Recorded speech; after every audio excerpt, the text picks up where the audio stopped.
The Manhattan City Commission will operate with 4 commissioners, at least for now. On Thursday, Susan Adamczyk became mayor following the resignation of Wynn Butler after he was cited on suspicion of DUI late Wednesday when he crashed his vehicle into a liquor store.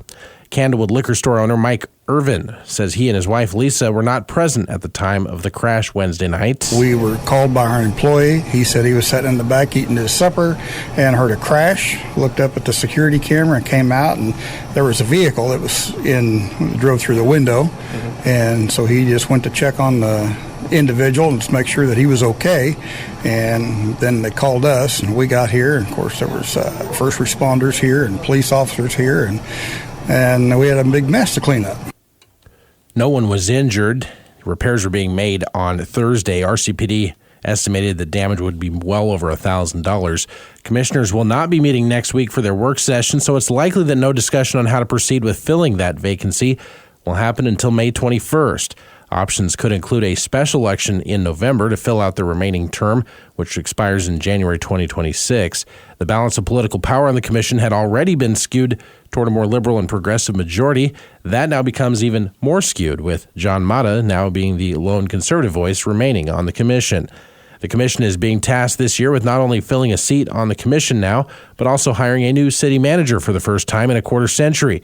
They're also determining a path forward on funding a potential new indoor aquatics center through a possible sales tax ballot initiative in November. Monday's Parks and Rec Advisory Board meeting was centered around just that topic, the Move MHK plan, which includes the potential $37 million indoor aquatics center.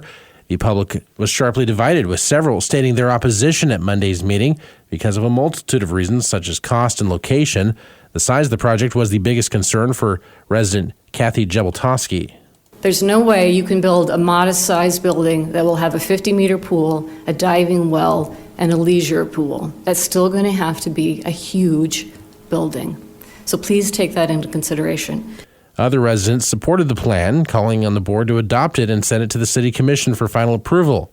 Resident Gail Urban. I would ask of you to make the recommendation to the City Commission to adopt the plan, accept the data, and then allow the plan to unfold and implement over the next 20 years. The overall plan is still up for debate. The commissioners will have to decide later this year. The Ascension Healthcare Network announced Wednesday that its clinical operations were being disrupted by what officials are calling a cybersecurity event. In a news release, Ascension said it responded immediately after discovering, quote, unusual activity on select technology network systems. The attack has affected 140 Ascension locations, including hospitals and senior living facilities. In a statement Thursday, the company acknowledged the disruption and said they are continuing to assess the impact and duration of the disruption. Ascension has engaged a third-party expert to assist in the investigation and remediation process and says they are reaching out to business partners so they can take appropriate steps to safeguard their systems. An Army AH-64 Apache crash at Fort Riley on Tuesday left 2 pilots injured, marking another aviation incident in a string of crashes for the service. The Manhattan Mercury reports that the pair of soldiers with the 1st Infantry Division's Combat Aviation Brigade were being treated for injuries after the crash, which occurred during gunnery training, according to a spokesperson for the installation. It's unclear what caused the crash, and officials are investigating. The Army has been marred by a string of helicopter incidents, particularly involving Apache and Black Hawk helicopters. The service saw 10 incidents last year, including 14 fatalities, which far outpaced deaths occurring in combat operations abroad, that according to reporting by military.com. Riley County Commissioners on Thursday received more 2025 budget requests. Included in those requests, Public Works Director John Ellerman is proposing $4.5 million, an increase of $243,000 over last year, mostly attributed to higher vehicle insurance, gravel and asphalt seal material, and sign materials prices. Ellerman also presented the county building fund request, totaling $433,000, the $3,000 increase in the budget being attributed to the new Leonardville Fire Station. Elsewhere, Judge Grant Bannister requested over $189,000 for the district court. That's up about $4,000 over last year's request. EMS Director David Adams requested close to $6.3 million for next year, noting the increases in patient billing, call volume, as well as the new Leonardville Station and the ongoing project to construct a new headquarters facility in Manhattan. The Riley County Health Department is also requesting $1.9 million. That's up a little less than $300,000 from the 2024 request.